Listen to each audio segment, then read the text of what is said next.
qadrli. Demak, sizlar bilan bugun 2009-yil masalalar tahlilini davom ettiramiz. Birinchi variant holat. Xo'p, ammiak qo'shilgan proton bu jarayonda quyidagi qaysi biri o'zgaradi deb savol beryapti. Qaysi biri o'zgaradi deyapti? Bir, umumiy elektronlar soni.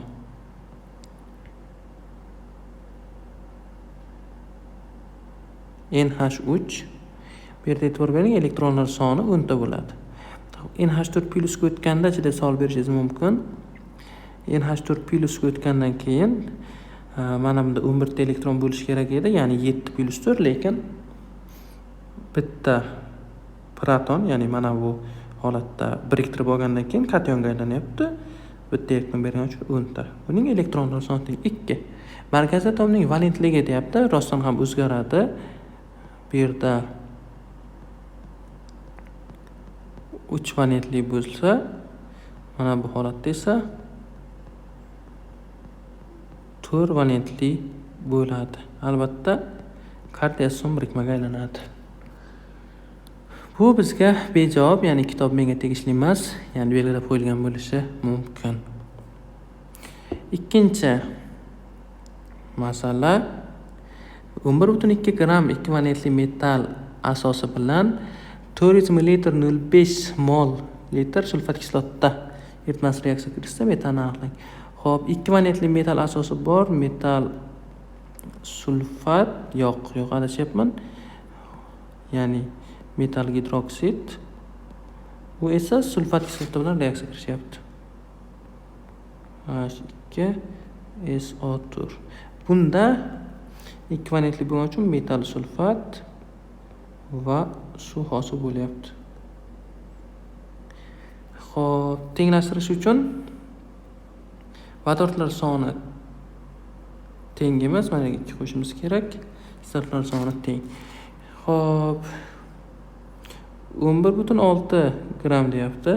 11,6 gram bo'lganda sulfat kislotadan 400 ml 0,5 mol, ya'ni 0,4 litr bo'ladigan bo'lsa, 0,5 ga ko'paytirsak, bu 0,2 bo'ladi. 1 moli 3-chi deb savol bersak, to'g'ridan-to'g'ri metal gidroksidning massasi chiqadi. Bu yerda xo'p 58 bo'lar ekan. 58 bu magniy gidroksidning massasi. 3-chi masala yechimiga e'tibor beramiz. Etan kislota, propan kislota va butan kislotaning nisbiy molekulyar massasini aniqlang deyapti. Xo'p, bizda CnH2n O2 deb yozsak, molekulyar massa 14n + 32. 14 ko'paytirilgan, agar propan kislota bo'lsa n 3 bo'ladi. 42 bo'lsa 42 32 ni qo'shsak 74. Butan kislota bo'lsa-chi desak, 14 ko'paytirilgan 3. Yo'q, 14 ko'paytirilgan 4 + 32 88 bo'ladi. Bu bizga bejavob. Keyingi masala 4-masala.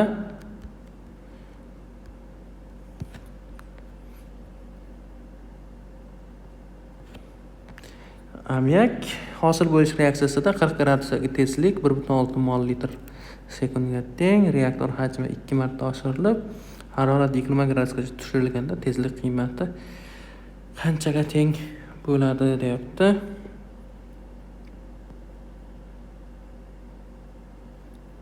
N2 qo'shilgan 3 mol vodorod hosil bo'ladi 2 mol NH3.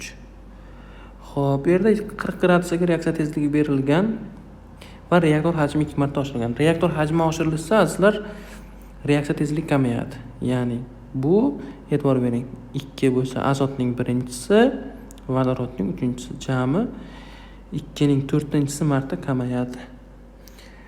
Va mana shu holatda 20 gradusgacha tezlik yana tushirilyapti. Xo'p, bu qanaqa bo'ladi? Gamma teng 2, 40 edi, 20 gradusgacha tushirildi. Taqsim 10. 40dan 20 ni ayiramiz 20 12 ning kvadrati 4. Xo'p, bizda aytilyaptiki, umumiy reaksiya tezligi qanchaga o'zgaradi? E'tibor bering, boshda reaksiya tezligi 1.6 edi. Keyin bu 2 ning 4-si, ya'ni 16 marta kamaydi. 0.1 bo'lib qoldi. 0.1 keyin yana 4 marta kamaydi. 0.025 bo'ladi. Bu bizga C javob. Keyingi 5-masala, teng mol miqdorida olingan metil xlorid va etil xlorid aralashmasiga natriy metal ta'sir etilganda 22.4 litr propan olingan bo'lsa, sarflangan natriy massasini aniqlang deyapti. Xo'p.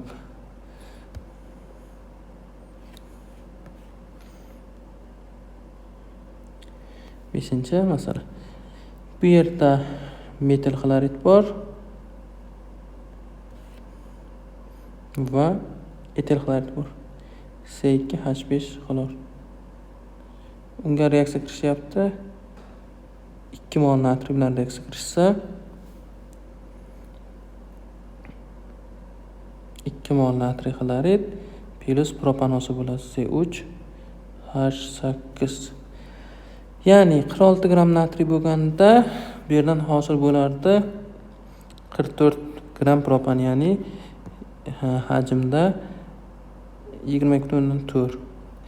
2.24 bo'lganda-chi deb aytsak, to'g'ridan to'g'ri 4.6. Bu bizga A javob.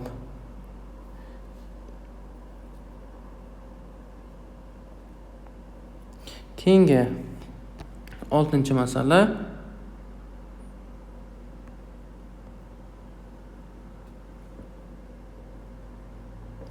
Quyidagi oksidlanish qaytarish reaksiyasida 2.4 gram oltin gugurt olingan bo'lsa, sarflangan oksidlovchi massasini aniqlang. Mis sulfit qo'shilgan nitrat kislota hosil bo'ladi. Nitrit, oltin gugurt, azot 2 oksidi va suv. Xo'p, bu yerda aytayaptiki 2.4 gram oltin gugurt bo'lsa, deyapti. Biz reaksiya tenglashtirib olishimiz kerak. Oltin gugurt -2 dan 0 gacha oksidlanyapti. Azot +5 dan +2 gacha qaytarilyapti. Xo'p, boshqa holatlar menimcha yo'q. Demak, mis -2 dan yo'q, misga tegin olmaymiz, ya'ni misda o'zgarish yo'q dedik. Xo'p. Oltin gugurt -2 dan 0 gacha 2 qadam. Azot +5 dan +2 gacha esa 3 qadam. Xo'p, 3-2. Tenglashtirib olishimiz kerak. Oltin gugurt bor joylarga 3 qo'yib chiqishim kerak. 3. Bu ham 3. Bu ham 3. Xo'p, endi mana bu yerda e'tibor bering. Azot atomlari soni nechta bo'lyapti? Ya'ni 3 × 2 6. 6 bilan mana bu holat o'zgara olmaydi. Shuning uchun mana yerga 2 qo'yishimiz kerak. Vodorodning qiymati butun bo'lmasligi uchun 3 × 2 6, oldiga 8, nitrat kislotani oldiga 8 qo'ysak, suvni oldiga 4 qo'ysak kifoya. Xo'p, jami atomlar soni bu tomonda 8 × 3 24. Bu tomonda 3 × 2 6, 6 × 3 18, 20, 24. Vodorod atomlari soni teng. Xo'p, bizda aytayaptiki 2.4 gram oltin gugurt hosil bo'lgan 2.4 pasti 96. Reaksiyada sarflangan oksidlovchi massasi, ya'ni nitrat kislota haqida gap boryapti. 63 ko'paytirgan 8, 504. X 504 ko'paytirgan 2.4 taqsim 96. Javobimiz 12.6. 6 ekan. Bu bizga C javob. Keyingi masala yechimiga e'tibor beramiz. 100 gram 35,1% natriy xlorid eritmasi to'liq elektroliz qilindi. Anodda hosil bo'lgan gaz kaliy gidroksid eritmasining sog'i eritmasiga o'ttirilganda, bunda hosil bo'lgan tuzlarning massasini grammda aniqlang. 7-masala. Xo'p, natriy xlorid elektroliz bo'lsa, bu yerda bilasiz, natriy gidroksid, xlor va vodorod hosil bo'lar edi. Endi jarayonda mana bu foizdan chiqarganingiz bilan 35,1 gram qiymat o'zgarmaydi. 58,5 bo'lganda bilasiz, xlorning miqdori ekvivalentda 0,5 bo'lardi. Biz reaksiyalarni ekvivalentda ishlaymiz. 35,1 bo'lganda-chi desak, to'g'ri qiymati chiqadi. 35,1 ko'paytirilgan 0,5 taqsim 58,5. 0,3. Xo'p, bunda endi kaliy gidroksid bilan reaksiya kirishishi kerak. Kaliy gidroksid qo'shilgan xlor hosil bo'ladi. Agar sovuq eritma bo'ladigan bo'lsa, kaliy xlor O3 va suv. Xo'p, tenglashtirishimiz kerak. Adashmasam bu 6lik holat bilan tenglashar edi.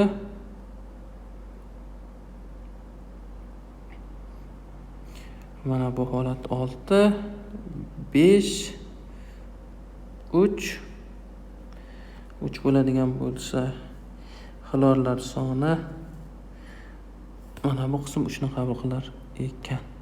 Xo'p, jami tuzlarning miqdorini hisoblab olaylik. Azizlar, 122,5 ko'paytirilgan 5. Xo'p, 74,5 kaliy xlorid, 5 ga ko'paytiramiz 372,5 plus 122,5. 495 bo'lar ekan. 495 bo'lganda 3 mol xlor qatnashyapti. 0,3 mol xlor qatnashganda-chi desak, 49,5 bo'lar ekan. Bu bizga B javob. Keyingi 8-masala. Vodorod yordamida qaytarib metal olish mumkin bo'lgan asosli oksidlar qatorini aniqlang deyapti. Bilasiz, asosli oksidlar bu birinchi A, ikkinchi A guruhda joylashishi kerak yoki metallar o'zining eng past valentlisini namoyon qilishi kerak edi. Xo'p, bu yerda asosli oksidlar qatori deyapti. 1 bilan 3 bo'lmaydi, shuning uchun 2 bilan 4 ni olsak bo'ladi. Ikkovi ham asosli oksid. 9-masala. 2 asosli metal gidroksid dissosiyatlanish darajasi birinchi bosqich uchun 80, ikkinchi bosqich uchun 20% bo'lsa, eritmadagi OH, metal OH+ va metal kationlarining mol nisbati qanday bo'ladi? Xo'p, metal OH2 bu ionlarga ajralsa birinchi bosqich metal OH+ va OH- bo'ladi. Agar metal gidroksokationi ionlarga ajralsa-chi deb savol berishingiz mumkin. Metal 2+ OH- bo'ladi. Xo'p, e'tibor bering, biz keling miqdor berilmagan, shuning uchun 1 mol olsak, dissosiyalanish darajasi 80%, ya'ni 0,8 mol ionlarga ajralgan. U 0,8 mol metal gidroksid bor degani. Bundan 0,8 bo'lganda metal gidroksiddan 0,8, OH dan ham 0,8. Endi metal gidroksid ikkinchi bosqichda unumimiz, ya'ni metal gidroksidda 20% ekan. Shu 0,8 desak, shu suvga tashlanganda 20% ionlarga ajralib ketgan. 0,16. To'g'rimi? Bu ionlarga ajralib ketgan. 0,16 bo'lsa, undan 0,16 metal va 0,16 OH hosil bo'lgan. Bizda aytilyaptiki, OH metal gidroksid va metal 2+ miqdorini aniqlang. OH birinchi 0,8 edi, keyin 0,16 qo'shildi. Jami 0,96 metal 2 plus. Keyingi holatcha deb savol berishingiz mumkin. E'tibor bering. Metal gidrokson 0.8 edi. Shuning 0.16 suvda erib ketdi. 0.8 ayrilgan 0.16. 0.64 qoldi. Metal gidroksokationi plus metalning o'zi esa mana bu joyda men adashib yozdim. Metal 2 plus deb, ya'ni bu OH ga tegishli edi. Metalning o'zi esa 2 plus metal 0.16. Bularning eng kichik qiymati 0.16 bo'lgan uchun bo'lib yuborsak 0.96 taqsim 0.16. 6 1 Xo'p. 6 4 1 bo'lar ekan. Bu bizga A javob. 10-masala yechimi molekulasida 6 ta sigma bog' bo'lgan moddalarni ko'rsating deyapti. Ya'ni bu kimyoviy bog'lanish mavzuga oid masala, o'zingiz bemalol ishlay olasiz, ya'ni mustaqil ishlashingiz uchun bu masala qoldirildi. Keyingi 11-masala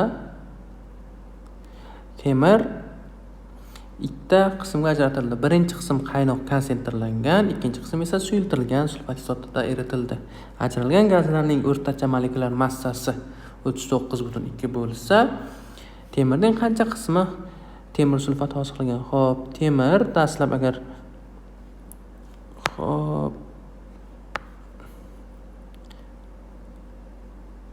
sulfat kislota deylik. Bu yerda hosil bo'ladi temir sulfat va vodorod. Ikkinchi qism temir agar konsentrlangan holatda reaksiya kirishsa, temir 3 sulfat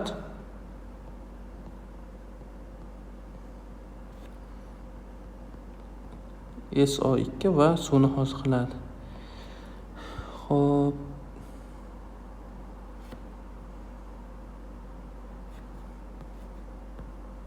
Tenglashtirish uchun 2 6 3 6 qo'ysak teng. E'tibor bering, o'rtacha molekulyar massasi 39.2 ekan, ya'ni 39.2. Mana bu holatda 1 mol holatdagi massa qo'yiladi doimo, koeffitsient emas. Shuning uchun vodorod 1 molning massasi 2, SO2 esa 64. Umumiy ayiradigan bo'lsak bu 37.2, yuqoridagi qism 64 ayrilgan 39.2, 24.8. Bularni o'zaro qisqartirsak 1.5 mol nisbat ekan. Bu degani 1 mol vodorod bo'lganda 1 mol nisbat 1.5 mol ana SO2 bo'lgan. 3 desak, bizda aytayaptiki, temirning qancha qismi temir sulfat hosil qilgan deyapti. Xo'p, bundan biridan 1 bo'lsa, bitta 2 desak 1. E'tibor bering, bizda umumiy temir necha qism? 2 qism. 2 bo'ladigan bo'lsa, mana shu holatda har 2 qism temirdan 1 qismini nima hosil qilyapti? Temir sulfat. Shuning uchun javobimiz D javob. Keyingi masala 12-masala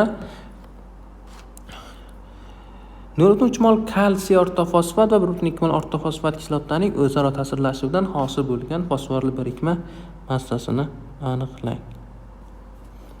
Kalsiy ortofosfat bor, kalsiy 3. Yo4 2 qo'shilgan fosfat kislota. Bularning mol nisbatini e'tibor bersangiz, 1/4 mol nisbatda, ya'ni qisqartirsak, bu jarayonda kalsiy dihidrofosfat chiqadi. Mana bu yerga 3 qo'ysak, xo'p 6 ta desak, bunga ham 3 qo'yishimiz kerak. Shunda vodorodlar soni 4 ta. To'g'rimi? Fosforlar sonini qarasak, fosforlar soni 6 ta bo'lyapti. 6 ta bo'lsa, mana yerga biz aslar 4 qo'yishimiz kerak ekan. Plus 4. Agar 4 qo'ysak, 4 kara 3 12. Xo'p, 2 kara 2 4. Kislorodlar soni 4 kara 2 8, 8 kara 3 24. Yuqorida ham teng. Hosil bo'lgan fosforli birikma massasini aniqlang deyapti. Xo'p, uchmonning massasini hisoblab olishimiz kerak. 97 ko'paytirilgan 2 plus 40. 234 ko'paytirilgan 3. 702 bo'ladi. Bularning mol nisbati teng. 1 moldan 702 bo'lsa 0.3 moldancha desak x. 210.6. Bu bizga C javob. 13-masala 17.6 gram murakkab efir ishqoriy sharoitda gidrolizaga uchraganda 0.2 mol metanol hosil bo'ldi. Hosil bo'lgan natriyli tuzning massasini aniqlang deyapti. Xo'p, qandaydir noma'lum 17.2 gram murakkab efir bor, ya'ni RCOO SH3, chunki metanol hosil bo'lyapti. U ishqoriy sharoitda reaksiya kirishsa, bu jarayonda azizlar, xo'p, RCOO natriy plus metanol hosil bo'lyapti.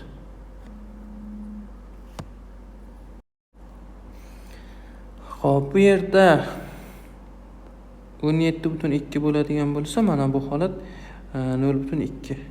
1 moldan qancha desak, to'g'ridan to'g'ri radikalning massasini topsak bo'lardi. Ya'ni 17.2 taqsim 0.2. 86 bo'lyapti. 86 dan demak ayrilgan 44, ayrilgan 15 desak radikal. Xo'p, 17. Mana bu joyni men xato yozyapman. 17.6. Xo'sh. 17.6 bo'ladigan bo'lsa, 17.6 taqsim 0.2. 88 chiqyapti. Bu yerda radikal mana bu qismni ayirib tashlasangiz 29 bo'lyapti. Ya'ni C2H5COO natriy. Bundan 0.2 mol hosil bo'ladi. Shuning 0.2 molning massasini topsak 29 qo'shilgan 44 qo'shilgan 23 96 bo'lar ekan. Ko'paytirsak esa 19.2. Bu bizga javob. Keyingi 14-masala. Chumoli va sirka kislotadan iborat 24.4 gram aralashmani nitratlash uchun 250 gram 8% natriy gidroksid sarflangan bo'lsa, hosil bo'lgan organik mahsulotlar massalarini aniqlang deyapti. Ya'ni organik degan uchun e'tibor bering. Chumoli kislotda bo'lsa, u natriy gidroksid bilan reaksiya kirishsa, natriy format hosil bo'ladi. Suv bilan suvni yozishimiz shart emas. Sirka kislotadan xuddi shunday. H3COH plus natriy OH bilan hosil bo'ladi. Natriy atsetat H3COO natriy. Xo'p, bizda bu aralashmadan 24.4 gram bor, ikkovidan 24.4. Natriy gidroksid esa 250 gram 8%, ya'ni 250 ni ko'paytirishimiz kerak. Ulushga aylantirsak 0.08 ga, to'g'ridan to'g'ri 40 ga bo'lsam, buning miqdori chiqadi. 250 ko'paytirgan 0.08 taqsim 40. 0.5. Mana bu 0.5 mol desak, dastlabki aralashma ham 0.5 bo'ladi. Chunki bularning yig'indisi mol nisbati teng. Agar X plus Y ning yig'indisi 0.5 desak, bizda chumoli kislotaning massasi 46X, sirka kislotda 60Y teng bo'ladi 24.4. 60 ga ko'paytirib xatmat ayirsak, 60 ayrilgan 46. 14X 24.4 ayrilgan 20. 4.4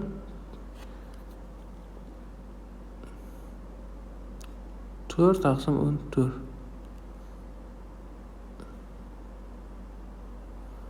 Xo'p. Bu yerdan X yaqinlab olsak 0.3 chiqyapti. Y ning qiymati esa 0.2 chiqyapti. Natriyli birikmalar degan uchun buning 3 molni massasini hisoblashimiz kerak. 3 moli formiyat, ya'ni natriy formiyatni 23 qo'shilgan hop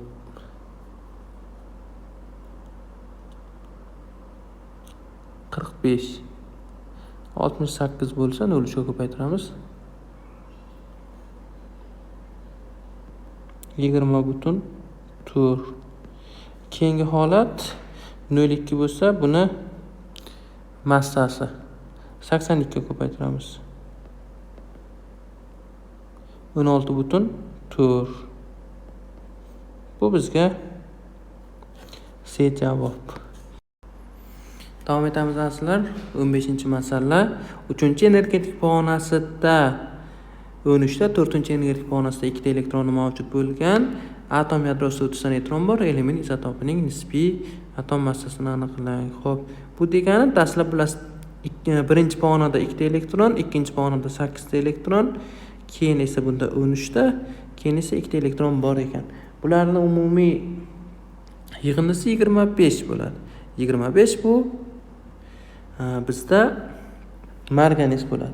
Endi mana bu yerda neytral holatda bo'lgani uchun agar biz nisbiy massa topish uchun 25 ga 30 ni qo'shsak, to'g'ri massa 55 chiqadi. Bu bizga B javob. Keyingi 16-masala. Benzol va sikloheksan aralashmasi to'liq dehidrogenlanganda aralashmaning massasi 1,2 g ga kamaydi. Olingan mahsulot quyosh nuri ishtirokida halorlanganda massa 106,5 g ga ortdi. Dastlabki aralashmadagi benzolning massasini aniqlang. Bizda benzol bor C6H6 va sikloheksan bor C6H12. Agar sikloheksan dehidrogenlanganda benzolni hosil qiladi C6H6 plus 3 mol vodorod. Mana bu qism joyida qoladi. Xo'p. Endi hosil bo'lgan benzol quyosh nuri ta'sirida reaksiya boryapti. 3 mol xlor bilan reaksiya kirishib geksaxloran, ya'ni C6H6 xlor oltini hosil qiladi. Bizda 1,2 g ga kamayish bor edi. Ya'ni bu vodorodning hisobidan 1,2, mana bu 6. Xo'p, bu yerda hosil bo'lgan benzolning miqdori 0,2. Bu yerda sarflangan sikloalkan massasi esa 0,2 bo'ladi. E'tibor bering, mana bu holatda quyosh nuri ta'siri ortdi. Nimaning hisobidan? Xlorning ta'siridan. 1 molidan bo'lganda 3 mol xlor reaksiya qilishyapti. Ya'ni bu 71 ko'paytirgan 3, 213 bo'ladi. 106,5 bo'lganda-chi desak 0,5 bo'ladi. E'tibor bering. Benzolning umumiy miqdori 0,5 bo'lgan, faqat unda 0,2 mol sikloalkanning dehidrogenlanishidan hosil bo'lgan. Qolganicha desa, qolgan 0,3 mol esa o'zi dehidrogenlanmasdan reaksiya kirishmagan. Massasi 78 ko'paytirgan 0,3 desak 23,4 bo'lar ekan. Bu bizga D javob. Keyingi 17-masala. Quyidagi o'zgarishlar asosida X tutgan va Y moddalarning molekulyar massalarini aniqlang deyapti. Hop, birinchi holatda kaliy karbonat bor, u kremniy turoksid bilan reaksiya kirishsa, kremniy tutgani uchun reaksiya kirishtiryapmiz. Bu yerda kaliy silikat va karbon angidrid hosil bo'ladi. Xo'p, bu yerda X modda, ya'ni bizda kaliy silikat bo'lgan. Agar molekulyar massasini hisoblasak 154 bo'ladi. Hosil bo'lgan kaliy silikat reaksiya qilishyapti kalsiy gidroksid bilan. Bu yerda azizlar kalsiy silikat hosil bo'ladi. Va kaliy gidroksid. Buning massasi esa 116 bo'ladi. Umumiy qo'shsak javobimiz 270 bo'lar ekan. Davom etamiz azizlar. 18-masala. Geksaden molekulasida nechta sp3s qoplanish bo'lishi mumkin? 1 2 3 4 5 6 desak, geksaden 1 2 holatda bo'lsa, qolgan holatni qarang. Bitta, ikkita, 3 ta bo'lyapti. Ya'ni bu yerda 3 ta uglerod bo'lsa, jami 7 ta vodorod atomi bo'ladi. Ya'ni sp3s qoplanish 7 ta. Keyingi ikkinchi holat. Keling endi qo'shboqlarni so'radigan bo'lsak, 1 2 3 4 5 6. Xo'p, 6 bo'ladigan bo'lsa, bittadan sursak, mana bu joyga tursin va mana bu holat. Bundachi deb savol berishingiz mumkin. Bu yerda endi jami 1 2 ta bo'ldi. 2 ta uglerod degani jami 5 ta vodorod atomi bor, ya'ni 5 ta sp3s qoplanish bor degan. Uchinchi holat geksaden 1 4 ni ko'rishimiz kerak. 1 2 3 4 5 6 desak, hop, geksaden 1 4. U holda ham 5 ta bo'ladi, qarang. 1 2. Keyingi holatchi deb savol berishingiz mumkin. 4-holat 1 2 3 4 5 6. Mana bu holda desak, bunda buni qabul qila olmaydi. Tarkibida xo'p, qo'shbog'i bor. 1 2. Ya'ni bu yerda ikkita vodorod CH2 guruh. Shuning uchun ikkita uglerod CH2 guruh hisoblanadi. Shuning uchun bunda 4 ta deb aytsak bo'ladi. Keyingi 5-holat, uzun zanjirni qisqartirmasdan qo'shboqlarning holatini o'zgartirsak, 1 2 3 4 5 6 2 3 qilsak, bu yerda 1 2 3 bo'lyapti. Ikkita uglerod chekka qolgani uchun 6 ta vodorod bo'ladi. Mana bilan 8 ta. Keyingi holat 6. 1 2 3 4 5 6 desak, geksaden 2 4 desak, hop, mana bu holatda bitta, mana bu holatda bitta. Jami 3 ta bo'lsa, 6 ta vodorod bo'ladi. Xo'sh, 6 ta vodorod bo'ladigan bo'lsa, bu javoblardan D javobini olsak bo'ladi. 4 yoki 5 yoki 6 yoki 7 yoki 8 ekan. Menimcha tushundingiz. Umumiy sp3s vodorod qoplanishlar soni so'ralayapti. Davom etamiz azizlar. 19-masala shartida ozroq xatolik bor. 20-masala linolen kislotaning formulasi.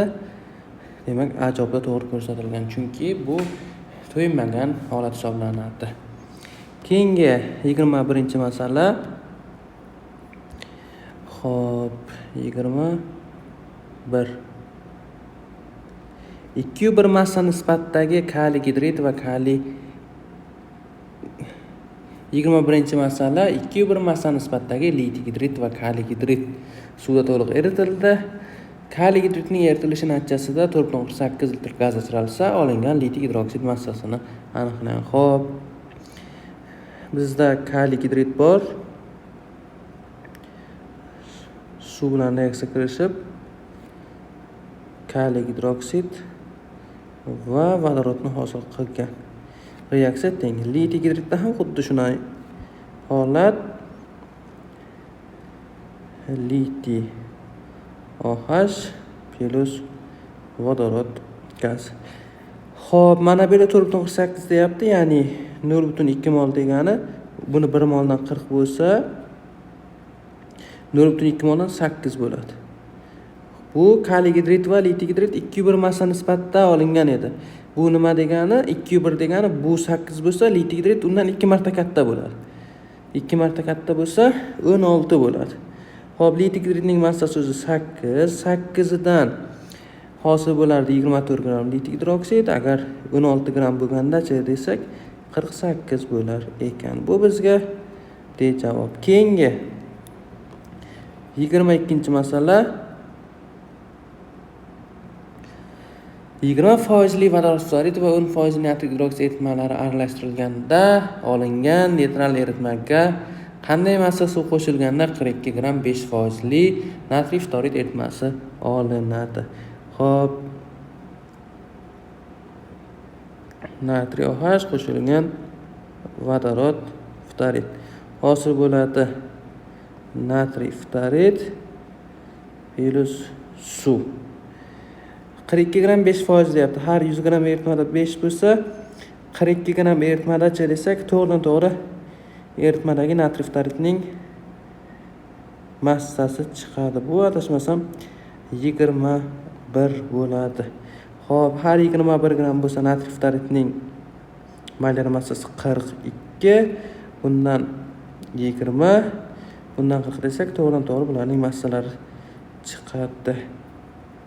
Xo'p, mana bu aslar 2,1 a. Xo'p. 2,1. Bundan 1 chiqadi, bundan esa 2 chiqadi. Xo'p, endi mana shu 2 gram natriy gidroksid 10% degani. Eritmaning 10% tashkil etsak, 100% chi desak 20 gram natriy gidroksid eritmasi bo'lgan. 1 gram vodorod fluorid eritmaning 20 gramni tashkil etgan. Yoki 20%ni. 100 bo'lgandachi desak yana xo'p, bu yerdan 5 chiqadimi shunda? 5 chiqadi. Umumiy qo'shsak, dastlab 25 gram eritma bo'lgan. Keyinchalik bu 25 gram eritma suv qo'shilgandan keyin 42 bo'lib qolgan. 25 gram eritmaga 42 gram bo'lib qolish uchun tashqaridan qancha suv qo'shilishi kerak azizlar? Albatta bu 17 gram suv qo'shish kerak. Agar 17 gram suv qo'shilsa, eritma 42 gram bo'lib qolar edi. Javobimiz D javob. 23-masala 18 gram magniy va 7 gram kremdan iborat aralashmaga reaksiya to'liq sodir bo'lganda qizdirildi. So'ngra xlorid kislota eritmasi bilan ishlov berildi. Olingan gazlar aralashmasining molyar massasini aniqlang. 23-masala. Magniy bor plus kremniy bor. Xo'p, iborat aralashma to'liq sodir bo'lguncha qizdirildi. Ya'ni bu yerda magniy silitsid hosil bo'lardi. Magniy 2 kremniy. Xo'p, 18 gram magniy va 7 gram silitsid deyapti. Xo'p, mana bundan 7, bundan 28, bundan 1, bundan 2 desak, to'g'ridan-to'g'ri bularning miqdori chiqadi. Ya'ni bu 0,25, bu esa 0,5 mol. E'tibor bering, magniy boshida 18 gram edi, ya'ni 18 ni agar molga aylantirmoqchi bo'lsak, 24 ga bo'lishimiz kerak. Ikkovini ham agar azizlar xo'p 6 ga qisqartirib olsak, 3 taqsim 4 yoki 0,75 bo'ladi. 0,75 mol magniydan 0,5 mol reaksiya kirishsa, 0,25 mol qoladi. Olingan gazlar aralashmasi deyapti. Xo'p, magniy silitsid reaksiya kirishsa,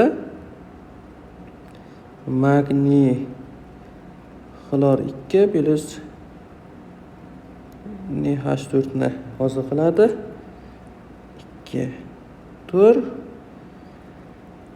Xo'p, vodorodlar soni teng, magniy esa bilasiz vodorod xlorid bilan reaksiya qilsa vodorod hosil qiladi. Magniy xlorid plus vodorod.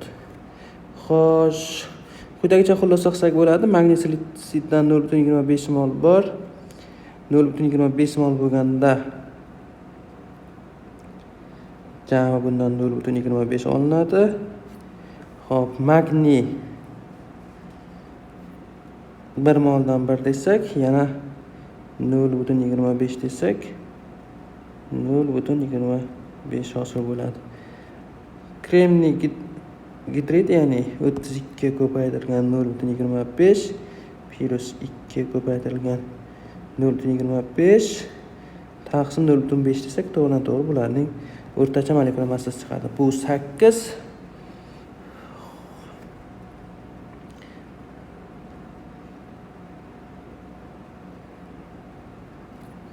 Hop, keyingi holat esa 0,5 ni beradi shunda. Javobimiz esa 8 plus 0,5 8,5 bo'lsak 17. Bu bizga D javob. Keyingi 24-masala.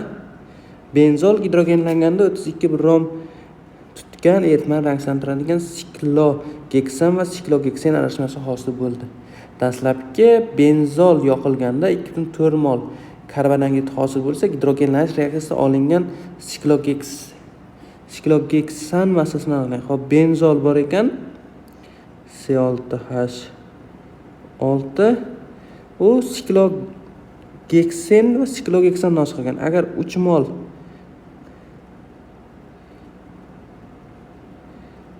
qo'shsak, bundan C6H12 chiqadi.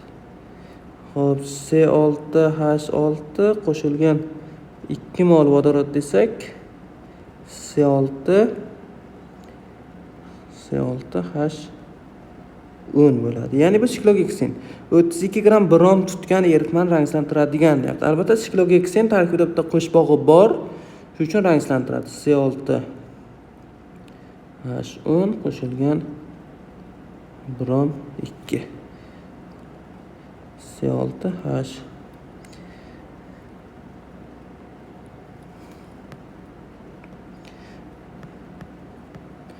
Hop, bu yerda birga-bir nisbatda reaksiya qilishadi. Shuning uchun quyidagicha xulosa qilsak bo'ladi. Mana bundan 32 desak 160, 1 desak 0,2.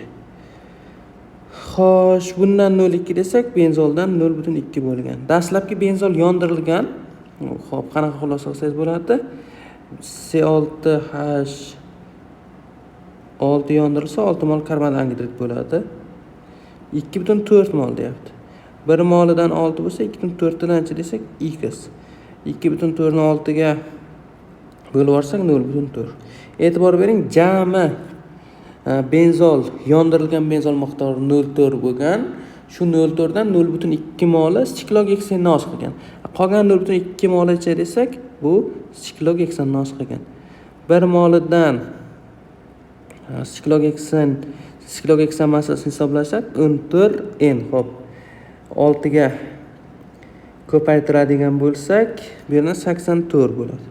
1 moldan 84 bo'lsa, 0,2 molidan 16,8 bo'ladi. Bu bizga B javob. Keyingi 25-masala. Oltin gugurt izotopidagi neytronlar jami zarrachalarning 36% ni tashkil etsa, ushbu izotopda foydalanib hosil qilingan 0,2 mol monoklinik oltin gugurt massasini aniqlang. Qandaydir oltin gugurt bor. Tartib raqami aniq 16. Neytronlar jami zarrachalarning 36% tashkil etar ekan. Bu nima degani? 100 dan 36 ni ayiradigan bo'lsak 64. 64 bu neytronni ayiradigan bo'lsak proton qoladi. 64 ni 2 ga bo'lsak 32. Proton va elektron, chunki neytral atom. Biz agar neytronga protonni qo'shsak, to'g'ri elementning nimasi chiqar edi? Atom massasi chiqar edi. Xo'sh, quyidagicha xulosa qilsak bo'ladi bu yerdan. Ya'ni 68. Foiz jihatdan 68 bo'lganda, bizda neytronning foizi berilgan 36% neytron bor va tartib raqam bilan ifodalab bo'lsagan bo'ladi. Tartib raqam 32, to'g'rimi mana bu holatga? Chunki proton va elektron teng. Bizda esa tartib raqam 16. O'z-o'zidan oltin gugurtning miqdori 34 bo'ladi. Bizda aytayaptiki 0,1 mol monoklinik oltin gugurt massasini aniqlang. Ya'ni S8 0,1 moli. 34 massali bo'ladigan bo'lsa, buni hisoblab oladigan bo'lsak, 34 ko'paytirilgan 8 272 0,1 mol esa 27,2 bo'ladi. Bu bizga C javob. 26-masala qaysi birikmada metalning oksidlanish darajasi +2 deyapti. Birinchi holatda e'tibor bering, o'zi fosfat 3 valentli bo'lgani uchun metal ham qisqarib ketyapti. Valentlik bu yerda o'zgaryapti, ya'ni 3 valentli holatda. Ikkinchi holat gidrofosfat 2 valentli bo'lgani uchun metal ham 2 valentli qisqarib ketyapti. Bu to'g'ri. Xo'p, keyingi holat mana bu yerda metal o'zi aslida qanaqa holatda bo'lgan?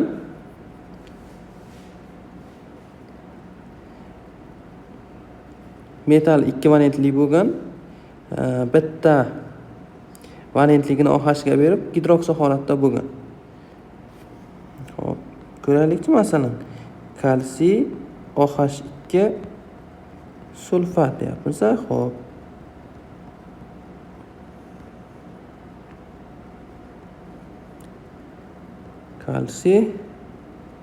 Kalsiy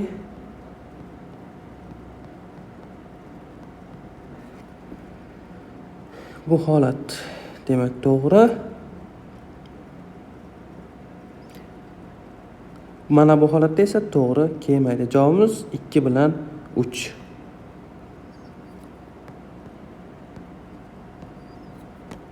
Keyingi 27-masala 6,4 gram SO2 va 6,4 gram SO3 dan iborat aralashma tarkibidagi oltin gugurtning massa ulushini aniqlang. Xo'p. 27-masala. 64 gram olsak 1 mol oltin gugurt bor, 6,4 olsak 0,1 mol bor. 80 gram SO3 olsak 1 mol oltin gugurt, 6,4 olsakcha bu yerdan 0,08 bo'ladi. Jami qo'shadigan bo'lsak 0,1 qo'shilgan 0,08. 0,18 bo'ladi. 32 ga ko'paytirsak to'g'ridan to'g'ri oltin gugurtning massasi chiqadi. Bu yerdan 0,18 ko'paytirilgan 32. 5,76 bo'ladi. Umumiy 6,4 larni qo'shsak 12,8 bo'ladi. 12,8 ning hammasi oltin gugurt bo'lganda 100%.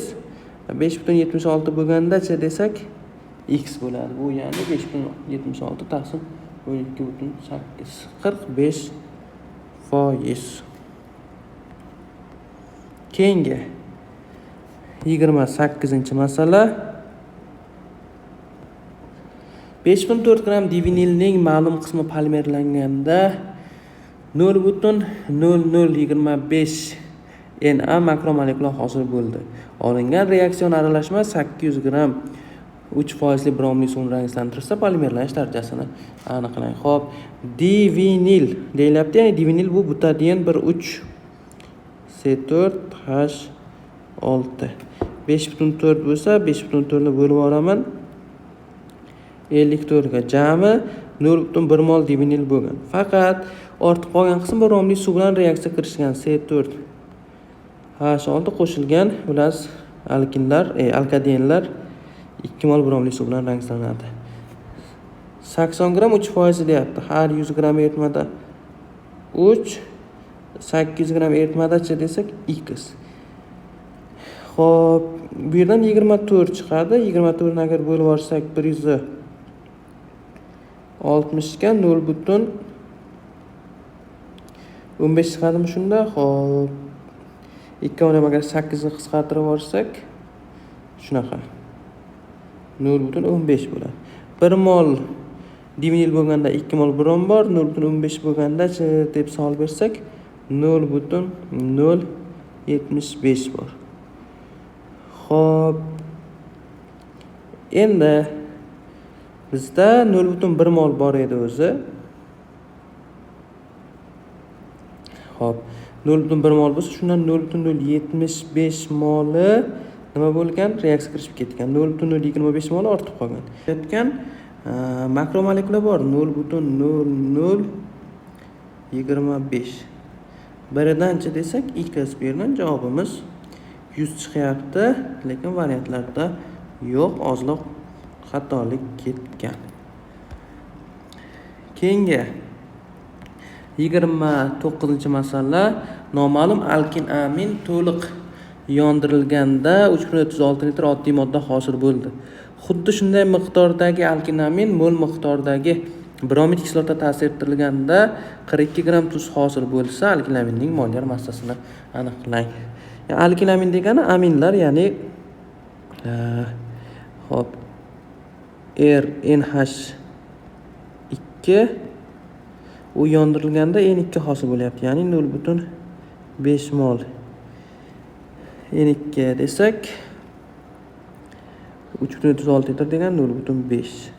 Bundan o'z-o'zidan 0.5 desak 1 moldan qancha desak 0.3 mol amin qatnashgan. Xo'p, RNH2 qo'shilgan vodorod bromid. Bu yerda bilasiz, kompleks birikmasi bo'ladi. RNH3 brom ko'rinishida, ya'ni 0.3 molidan 42 bo'lsa, 1 molidancha desak to'g'ridan to'g'ri massa chiqadi. Xo'sh, 42 taqsim 0.3 140 chiqyapti. 140 dan endi brom va amyakning massalarini ayiramiz. Bu radikal 43 bo'lyapti. 43 bo'ladigan bo'lsa, bu prop mana bu 140 dedik a. Radikal 43 bo'lyapti. C3 H7 NH2 holatda bo'lgan. Xo'p, 43 plus 16. Javobimiz 59. Keyingi 30-masala. Metan qo'shilgan suv ish gazi suv reaksiyasida metanning 50%, suvning 40% sarflanganda muvozanat qaror topdi. Reaksiyada mahsulotlarning muvozanat konsentratsiyasi yig'indisi 13 mol bo'lsa, metan va suvning boshlang'ich konsentratsiyalari yig'indisini aniqlang. Xo'p, bizda metan bor, qo'shilgan suv hosil bo'lyapti. Is gazi plus vodorod. Vodorodni oldiga 3 qo'ysak, reaksiya teng. Boshlang'ich sarflangan muvozanat holatda yozsak, reaksiyada hop qanaqa holat bo'lyapti? Metanning 50% sarflangan. Agar metanning sarflangan holati x desak, mana bundan x, bundan x, bundan x, bundan 3x bo'ladi. Ya'ni bundan ham x sarflangan, bundan x hosil bo'lgan, bundan 3x hosil bo'lgan. Metanning boshlang'ichi esa aslan 2x bo'lgan, chunki 50% ga teng. Mana. Yana x ortib qolgan. Xo'p, suvchi deb savol berishingiz mumkin. Suvning 40% sarflangan. X ning qiymati 40% da sarflangan bo'lsa, agar 60% dachi deb savol bersak, bu yerdan 1.2 bo'ladimi shunda? Xo'sh, 1.5 bo'ladi-ya. 1.5x bo'ladi. 1.5x dan x ketgan bo'lsa 0.5x qolgan. Bundan x, bundan 3x bo'ladi. Yig'indisi 13 bo'ladi. Xo'p, 5.5 x teng bu yerda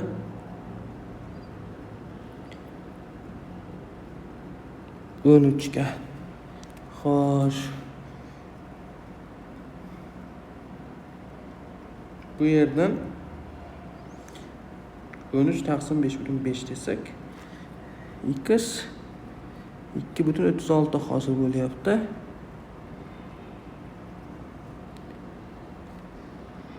Bizda aytayaptiki, metan va suvning boshlang'ich konsentratsiyasini aniqlang deyapti. Metanning boshlang'ich konsentratsiyasi 2 edi. Xo'p, 2.36 ni ko'paytiraman 2 ga plus 2.36 ni ko'paytiraman 1.5 ga.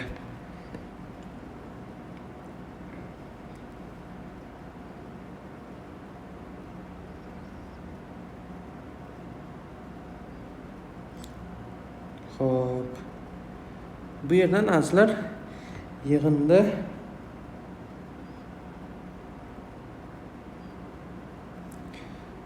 taqriban 8 chiqyapti. Bu bizga bejavob. Mana bu shartlarda ozroq menimcha kamchilik bo'lgan. Chunki muallifning o'zi bilan gaplashganimda kitobda ba'zi bir hollarda kamchilik kuzatilishi mumkin. Chunki vaqt yetishmovchiligi sabab o'sha abituriyentlardan ham yordam so'ragan bo'lishi mumkin. Hozircha shular azizlar 2019-yil 1-variant masalalar tahlili edi. Keyingi video darslarga ko'rishguncha sog' omon bo'ling.